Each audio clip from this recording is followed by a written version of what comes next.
This is Monday, October 31st, and this is The Closer. I'm Keith Olbermann. Donald Trump is, for once, correct. It is worse than Watergate. And as in Watergate, the director of the FBI must resign. First, he must retract his statement, then resign. There are only two alternatives here. James B. Comey either knowingly tried to tamper with a presidential election 11 days out on a hint of a possibility of a rumor of an inference of a chance of Clinton emails that reportedly aren't from Clinton and aren't to Clinton, which his bureau had not bothered to tell him about nor gotten a warrant for until last night. Or James B. Comey had no idea that his statement would impact a presidential election in such a way that there would not be a chance to disprove the negative he threw against the wall like the shit, by all accounts, it is.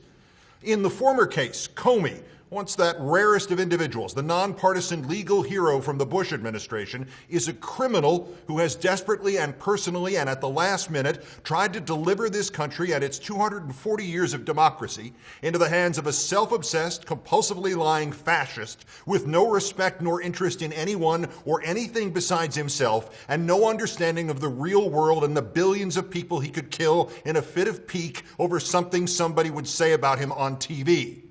In the latter case, Comey is merely criminally stupid, a man who did not foresee that his actions were the equivalent of crying fire in a theater without saying which theater he means and with no evidence that there is any fire anywhere. Regardless of which, stupidity or criminality, his viability as the head of the FBI ended the moment he sent his note last Friday to, among others, the chairman of the United States House of Representatives Committee on Oversight and Government Reform, who should also resign today, because this is far worse than just an FBI director swinging the mighty weight of his bureau against one presidential candidate while refusing to confirm that the bureau is even investigating the other presidential candidate and his staff and his former staff for its manifestly obvious ties to Russian propaganda and disinformation. Far worse than that. The actions of the chairman of the United States House of Representatives Committee on Oversight and Government Reform before and after Director Comey's letter imply either collusion or guesswork on the chairman's part that rises to the level of extrasensory perception. Because on Friday, on Saturday, yesterday, and even this morning, the timeline of how that chairman, Mr. Chaffetz of Utah, former wrinkle cream spokesman, came to know about the investigation has been almost utterly ignored. And that timeline is at best disturbing. On the night of Friday, October 7th, hours after the release of the Access Hollywood tape of Donald Trump boasting about his preferred methods for sexual assault, Representative Chaffetz spoke of his 15-year-old daughter. Quote, "Do you think I can look her in the eye and tell her that I endorse Donald Trump for president when he acts like this and his apology? That was no apology. That was an apology for getting caught. So I'm not going to put my good name and reputation and my family behind Donald Trump for president when he acts like this. I just can't do it." The morality of Chairman Chaffetz lasted exactly 19 days. At 9:05 p.m. Eastern Daylight Time last Wednesday night, 26th, Mr. Chaffetz, out of nowhere, suddenly tweeted again, quote, "I will not defend or endorse @real Donald Trump, but I am voting for him. HRC is that bad.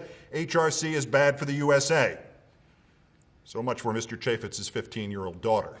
Sometime around noon last Friday, Mr. Chaffetz received his communication from FBI Director Comey about a hint of a possibility, of a rumor, of an inference, of a chance of Clinton emails that aren't from Clinton and aren't to Clinton, which his bureau hadn't bothered to tell him about nor gotten a warrant for until last night.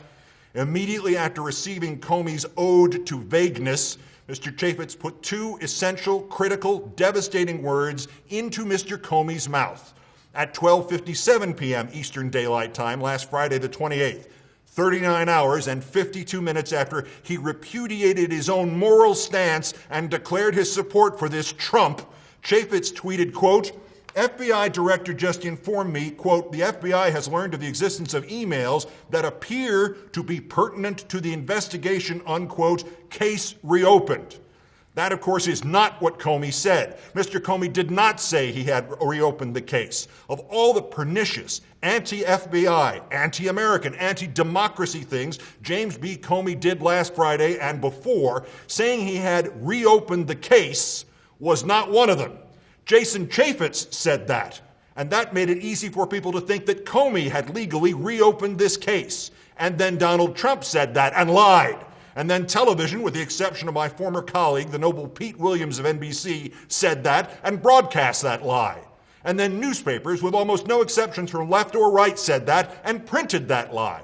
And by the time they started backtracking, the toothpaste was out of the tube, except that this was probably imaginary toothpaste. If we take Director Comey at his word, he had no idea. He still has no idea. His agents reportedly knew of the emails at the beginning of October, yet he did not get a warrant until last night.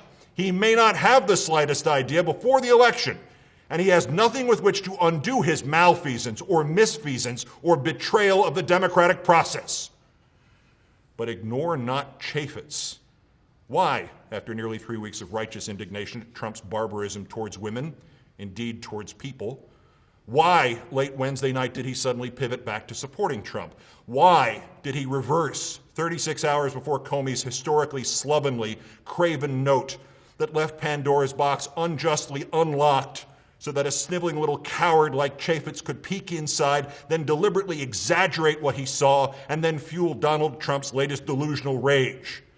Most assuredly, Jason Chaffetz is a prophet worthy of his religion's Joseph Smith, or he is the recipient of an accident of timing so unlikely as to be almost biblical, or he knew or suspected he knew that Comey's note was coming. However would he have found out about that? FBI agents who reportedly knew, an FBI director who was reportedly suddenly terrified of leaks, and if Chaffetz knew Comey's note was coming, then he and Comey or other sources in the FBI have colluded to try to manipulate the election, in which case Mr. Chaffetz and Mr. Comey may need the best criminal defense attorneys money may procure. And if Chaffetz knew Comey's note was coming, did he also tell Trump? And who can clear this up a week and a day before the most important election since the Civil War? Oh, and that 15-year-old daughter, Mr. Chaffetz, isn't so worried about anymore. She has far more to worry about right now than listening to the psychopath Trump boast about grabbing pussies, because she may soon be looking for a paternity test to prove Jason Chaffetz is not her father, because he and James Comey may have been the linchpins in a plot to turn over this country by treachery to Donald Trump. And it is a plot that is indeed, as Trump boasted, worse than Watergate. That's The Closer. I'm Keith Olbermann. Watch this space.